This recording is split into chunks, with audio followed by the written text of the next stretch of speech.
என்னது play station game விளையாடிட்டே car ஓட்டலாமா? ஆமாங்க, உண்மைதான். சோனி அண்ட் ஹோண்டா டைப் பண்ணி நியூ ஈவி கார் லான்ச் பண்ணிருக்காங்க.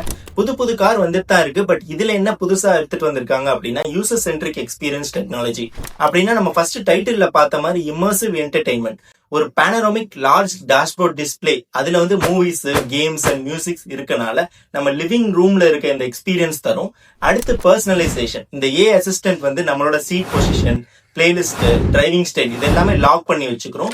ஸோ நமக்கு கார் அடாப்ட் ஆயிரும். Next seamless interaction. For example AI model chat GPT நீங்க கொடுக்குற ஒரு டேட்டாவுமே அதுக்கு நம்ம தர இன்புட் தான்.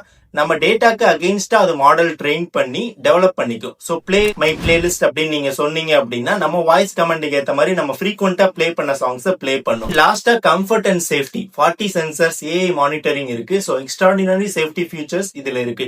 இந்தியால லான்ச் ஆகல, but soon we are expecting here. அப்புறம் என்ன, எப்பவுமே கேம் விளையாடிட்டு இருக்க ஃப்ரெண்டுக்கு இதை ஃபார்வர்ட் பண்ணி விடுங்க.